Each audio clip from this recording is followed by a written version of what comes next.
Selamat pagi dan salam sejahtera. Kita bertemu pada pagi ini dalam kelas sejarah tahun 5. Kita mulakan unit pertama dengan tajuk Institusi Raja Payung Negara. Gambar yang anda lihat ini merupakan gambar Raja-Raja Melayu bersama-sama dengan pembesar Melayu dan pegawai British di persidangan Raja-Raja Melayu Durbar yang pertama di Kuala Kangsar pada tahun 1897.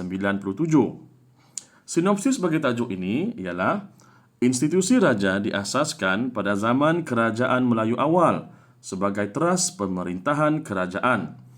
Institusi raja terus diwarisi dan menjadi simbol warisan negara yang dihormati dan disanjungi oleh rakyat Malaysia. Unit ini akan menjelaskan pengertian raja, kerajaan, konsep wa'adat, daulat dan derhaka.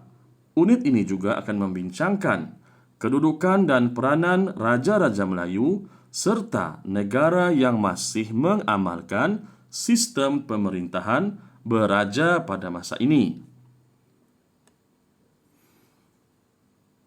Ini adalah merupakan ke bawah duli Yang Maha Mulia Seri Paduka Baginda Yang di-Pertuan Agong Malaysia Al-Sultan Abdullah Riayatuddin Al-Mustafa Billah Shah Ibni Almarhum Sultan Haji Ahmad Shah Al-Musta'in Billah. Baginda merupakan Sultan bagi negeri Pahang. Kemudiannya, Baginda ditabalkan menjadi Yang di-Pertuan Agong pada 31 Januari 2019 dan sehingga kini masih menjawat jawatan sebagai Yang di-Pertuan Agong Malaysia.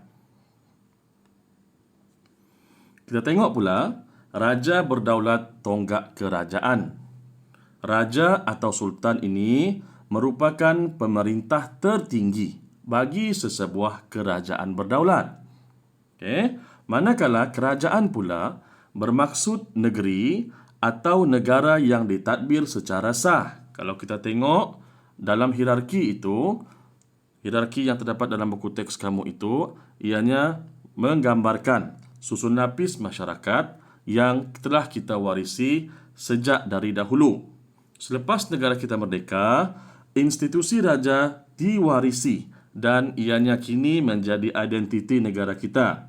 Dan kita sebagai rakyat Malaysia, kita perlu menghormati dan menghargai institusi raja sebagai warisan negara. Baiklah, saya jelaskan kepada kamu, ini merupakan struktur pemerintahan negeri Melayu yang kita warisi sehingga kini. Dan hierarki yang paling atas adalah merupakan sultan, di mana sultan bertindak ataupun berperanan sebagai pemerintah tertinggi. Kemudian di bawah sultan adalah pembesar, yang mana mereka ini berfungsi atau berperanan sebagai pentadbir bagi pihak sultan. Seterusnya penghulu, ulama kampung dan bilal yang mentadbir dan menguruskan urusan di kampung. Barulah lapisan yang seterusnya iaitu rakyat yang bebas dan merdeka, kemudian hamba. Ini yang kita warisi dari sistem pemerintahan negeri Melayu pada zaman dahulu dan kini ianya menjadi identiti bagi negara kita. Baiklah. Raja atau sultan berperanan sebagai ketua negeri bagi memastikan keamanan dan keharmonian dalam negeri sentiasa terjamin. Kini terdapat 9 buah negeri yang mengamalkan institusi raja. Maksudnya di sini dalam negara kita ni, iaitu Malaysia, bukan semua negeri ini mempunyai sultan ataupun raja.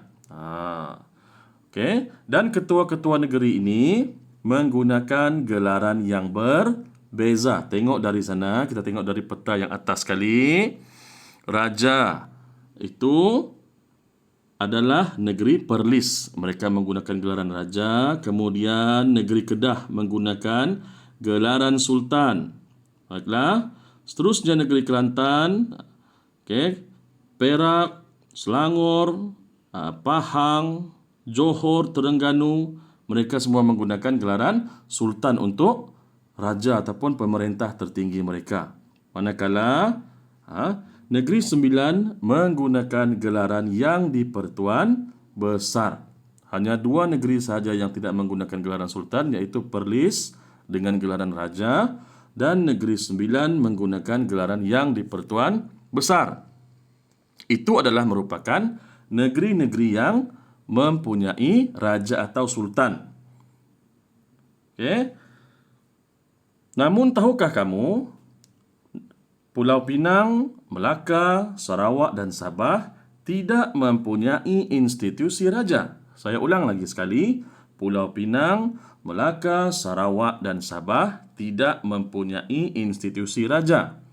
Yang di-Pertuan Negeri dilantik sebagai ketua negeri oleh Yang di-Pertuan Agong.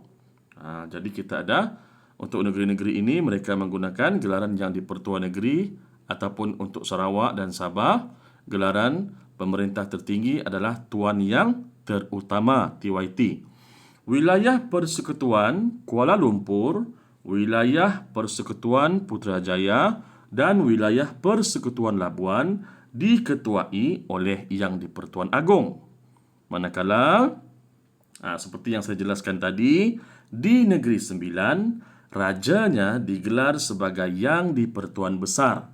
Manakala di Perlis, gelaran raja dikekalkan untuk pemerintahnya. Okey, saya harap kamu boleh faham. Tengok tajuk yang seterusnya. Raja ditaati dan dihormati. Okey. Sikap taat setia rakyat terhadap raja telah terjalin sejak zaman dahulu lagi. Dalam buku Sulalatus Salatin, wa'adat atau perjanjian yang termeterai antara raja, iaitu Seri Teri Buana dengan rakyat, iaitu Demang Lebar Daun, menjadi asas pembentukan sikap taat setia tersebut. Rakyat berjanji untuk memberikan taat setia kepada raja. Raja pula berjanji untuk memerintah rakyat dengan adil dan saksama. Okey.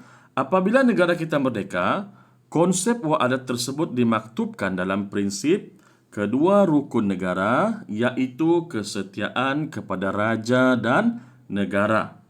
Okey, jadi kita sebagai rakyat, kita haruslah memberikan taat setia yang sepenuhnya kepada raja dan raja atau sultan. Jadi kita tengok glosari sana.